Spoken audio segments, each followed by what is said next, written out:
Bloch, Sie haben das Buch Geheimnisse von Raum und Zeit, Synchronizität und Nichtlokalität geschrieben.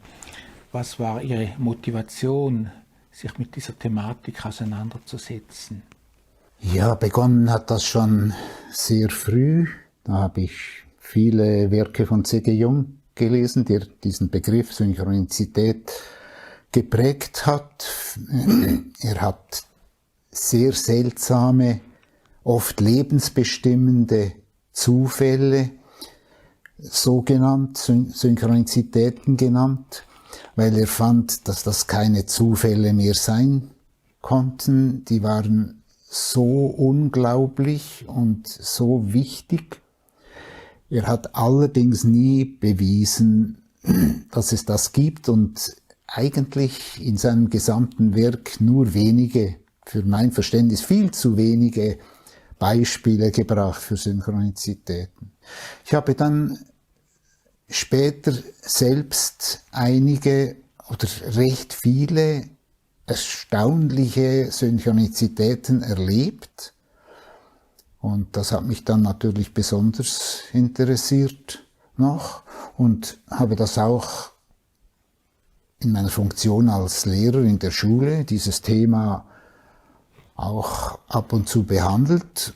Und es ist dann immer wieder vorgekommen, dass auch nach der Stunde eine Schülerin, ein Schüler zu mir kam und irgendein eigenes, ganz erstaunliches Erlebnis mir mitgeteilt hat. Das sind Erlebnisse, die den Menschen meistens sehr wichtig sind und aus diesem Grund erzählen es die meisten nicht vor der Klasse, sondern sie warten, bis die anderen das Zimmer verlassen haben und dann kommen sie und teilen einem so etwas mit. Das ist dann besonders wertvoll auch. Können Sie den Begriff Synchronizität an einem Beispiel erläutern? Ja, die ganz erstaunlichsten Beispiele sind meistens recht kompliziert, recht lang, die eignen sich nicht. Aber ich denke, es gibt schon ein paar auch kürzere Beispiele. Ich nehme eines von Marina Abramovic, der bekannten Performance-Künstlerin. Die wurde einmal nach Amsterdam eingeladen. Sie sollte dort eine Performance machen und gleichzeitig mit ihr wurde auch ein deutscher Künstler namens Ulay eingeladen, den sie nicht kannte, er kannte auch sie nicht.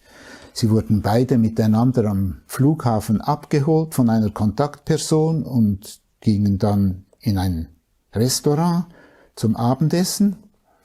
Und dort erzählte sie, es habe sie besonders berührt, dass sie die Einladung von der Galerie erhalten habe an ihrem Geburtstag. Da fragte Ulay, wann sie den Geburtstag habe. Und sie sagte am 30. November.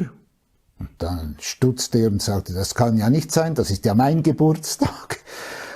Und zückte seine Agenda und zeigte ihr die Agenda. Dort hatte er den 30. November, den Tag seines Geburtstags, herausgerissen. Er tat das jedes Jahr mit seiner Agenda, weil er seinen Geburtstag so hasste.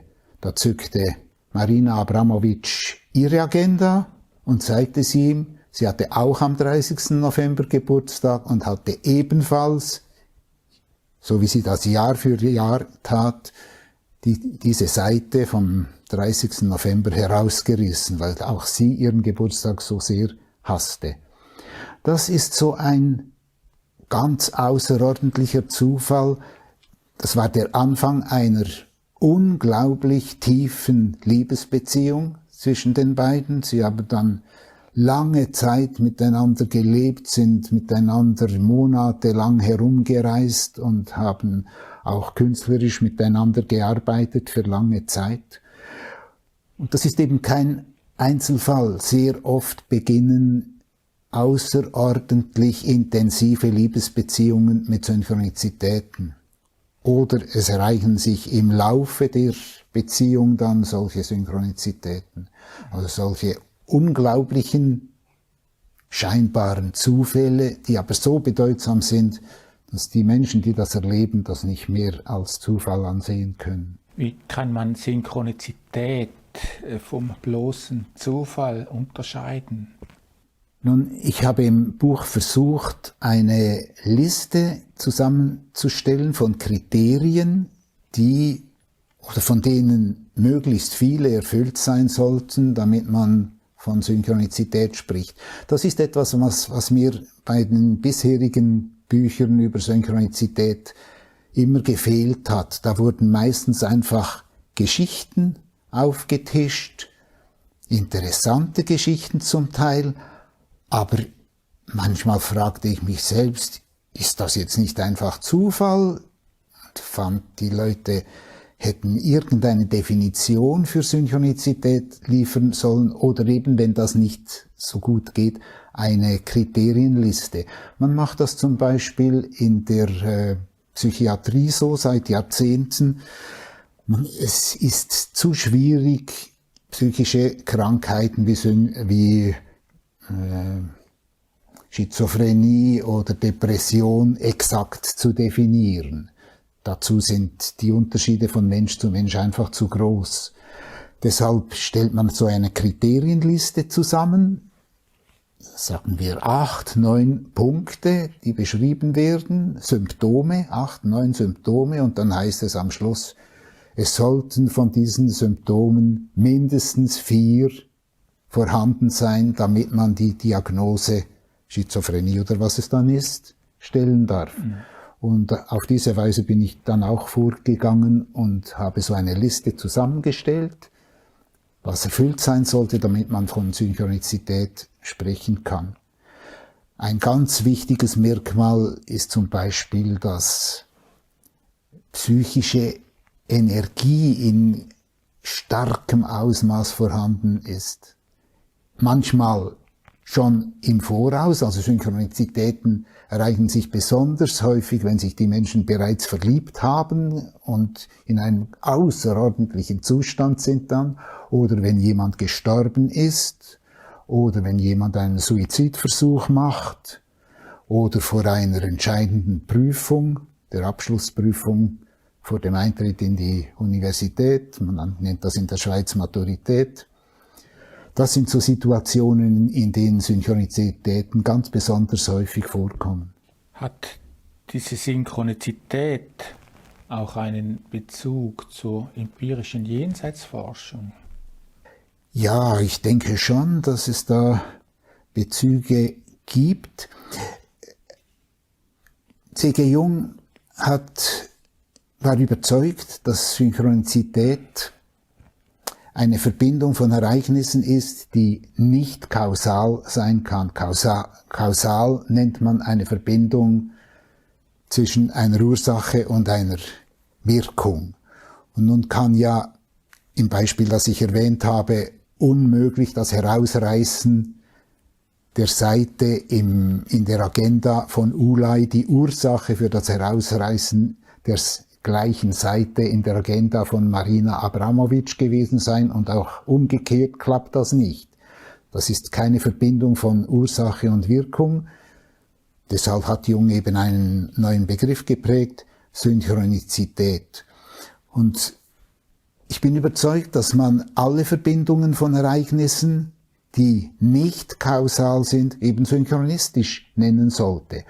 Und wenn Menschen präkognitive Erlebnisse haben, das heißt, wenn sie irgendetwas Zukünftiges detailliert voraussehen, und da gibt es unglaublich viele Beispiele dafür, dass dann eben Synchronizität vorliegt.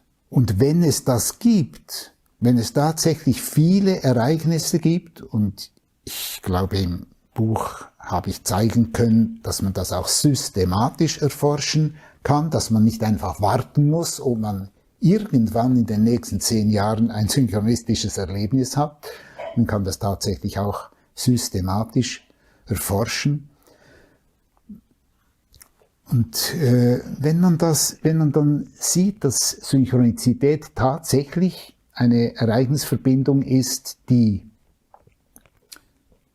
etwas ganz anderes ist als die kausale Verknüpfung von Ereignissen, dann heißt das doch mit anderen Worten, dass die Überzeugung, dass alles in der Welt kausal geordnet ist, viele Naturwissenschaftler haben diese Überzeugung, und dass alles, was es gibt, nur materiell ist, ebenfalls eine Grundüberzeugung vieler Naturwissenschaftler, dass das nicht stimmen kann.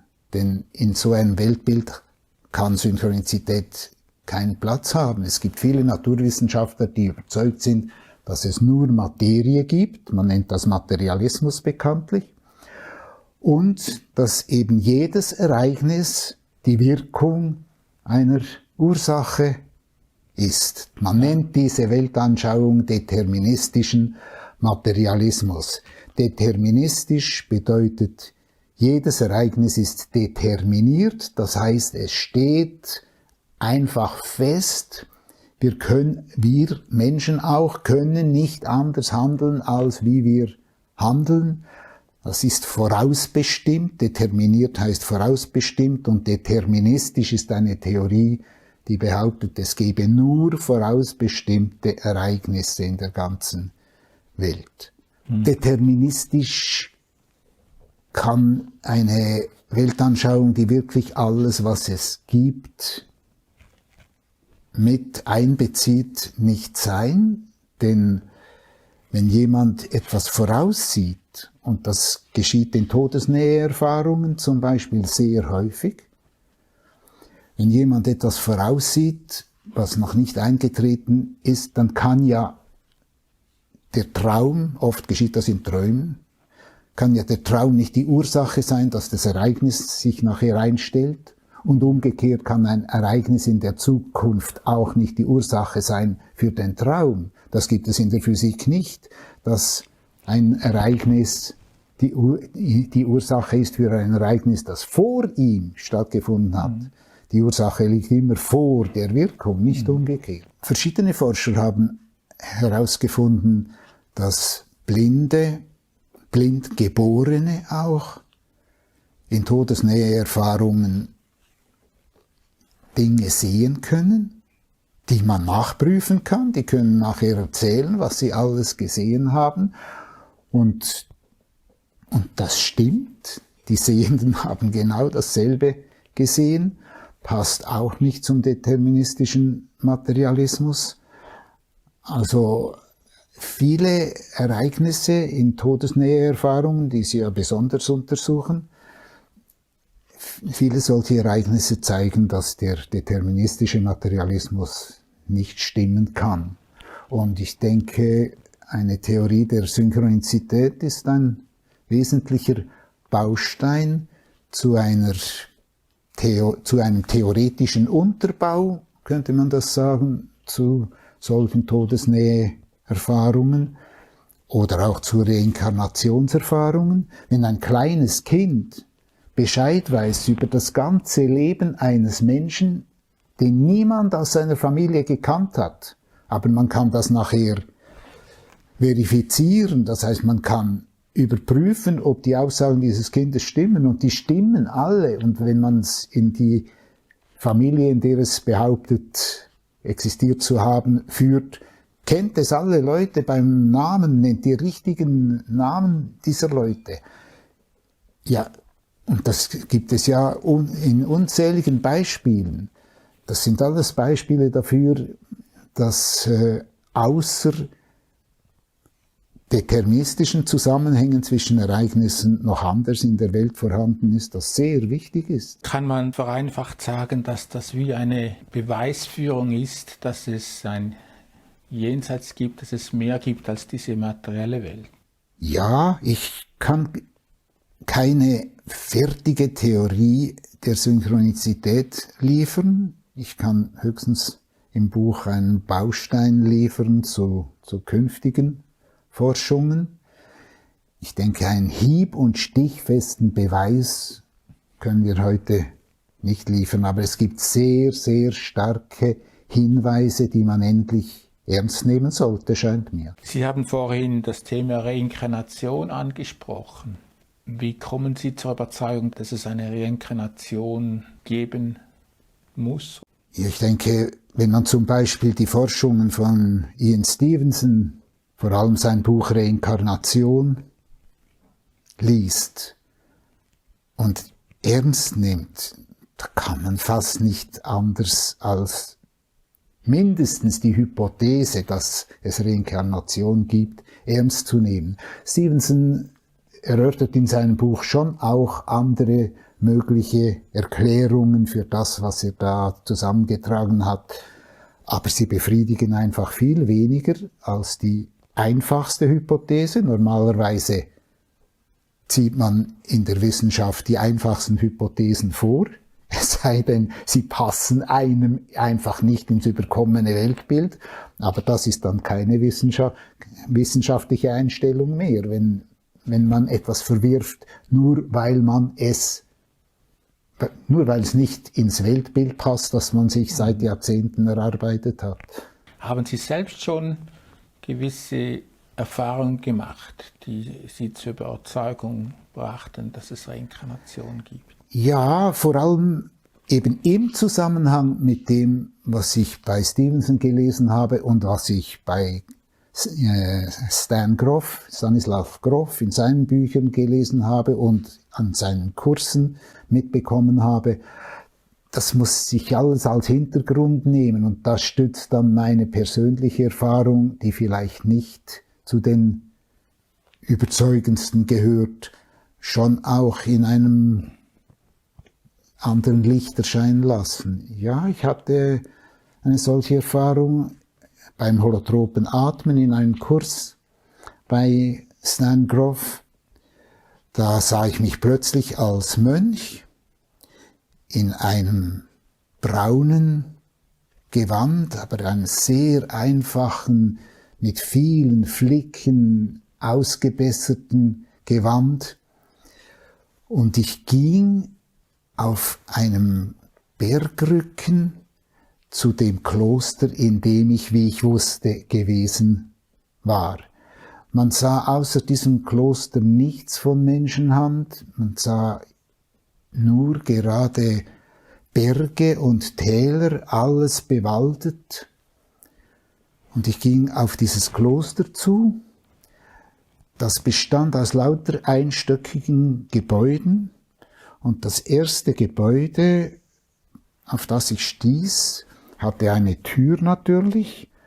Und ich zögerte dann, dort hineinzugehen. Ich wusste, da drin ist etwas Entsetzliches. Und ich wollte nicht gehen.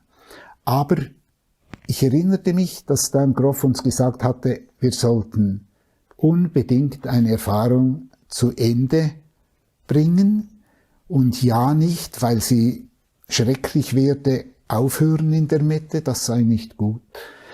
Das ist typisch für das holotrope Atmen. Man hat eine Art von Kontrolle in diesem Trance-Zustand. Man weiß schon noch, ich bin da in einem Kurs von Stan Grof und bin beim holotropen Atmen. Man könnte mit diesem holotropen Atmen aufhören und innerhalb von wenigen Sekunden wären dann diese Halluzinationen nicht mehr vorhanden.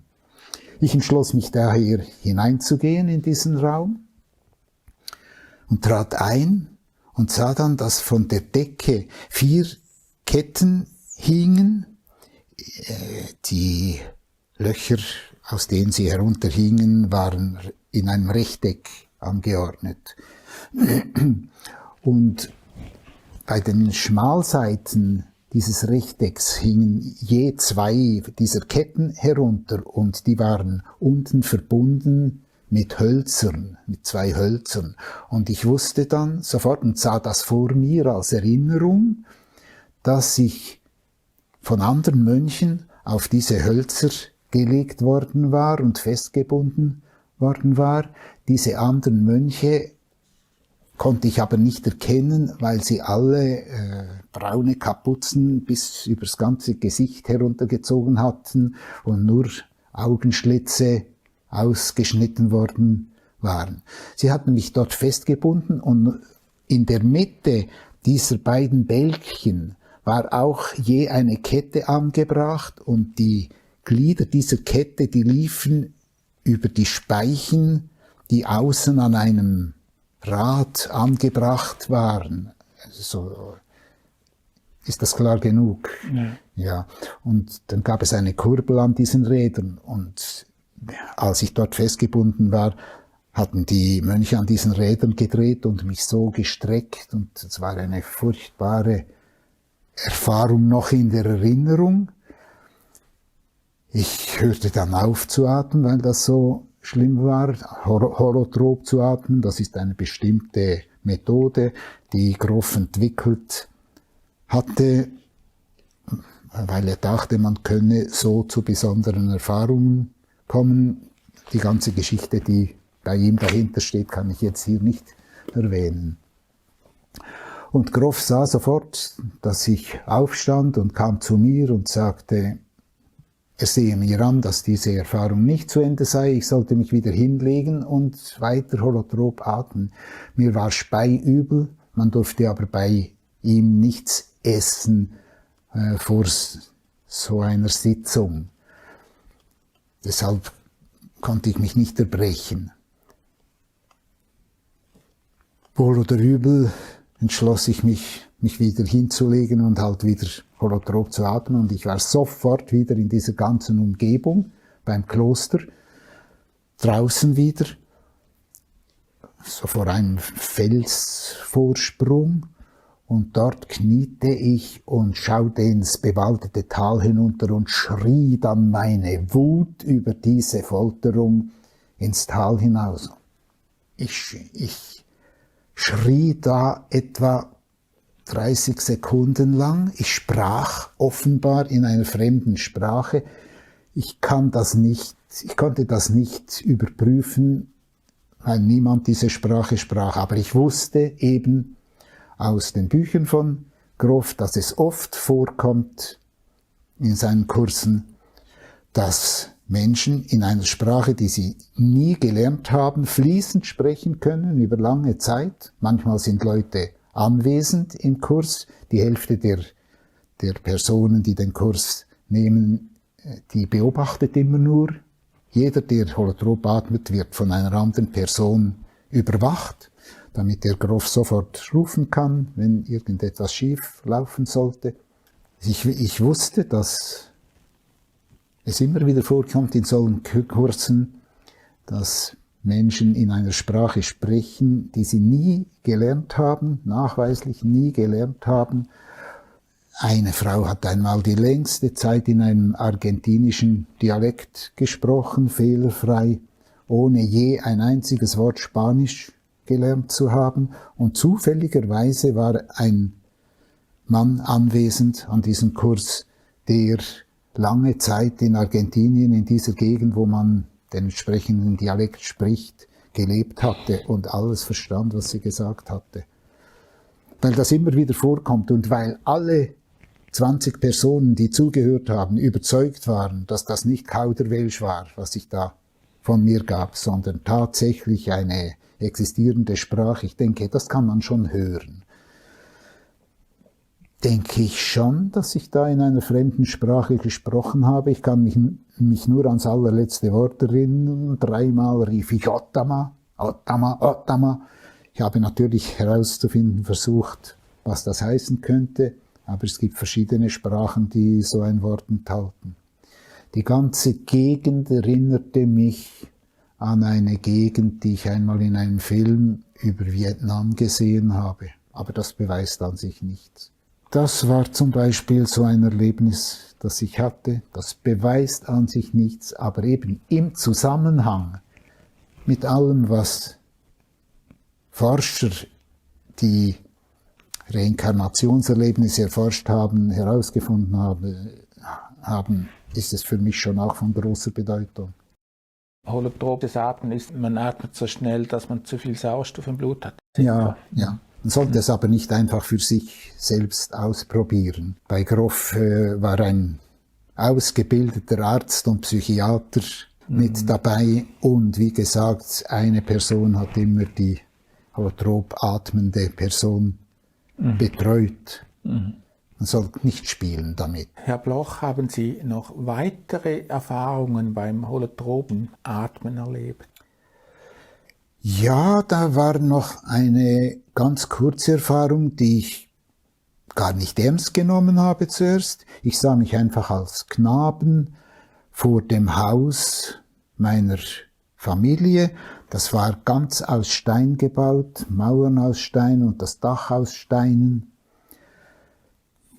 Und ich war neben diesem Haus in der Wiese beim Ziehbrunnen und ich wusste, dass ich meine neugeborene Schwester aus Eifersucht in diesen Brunnen hinuntergeworfen hatte.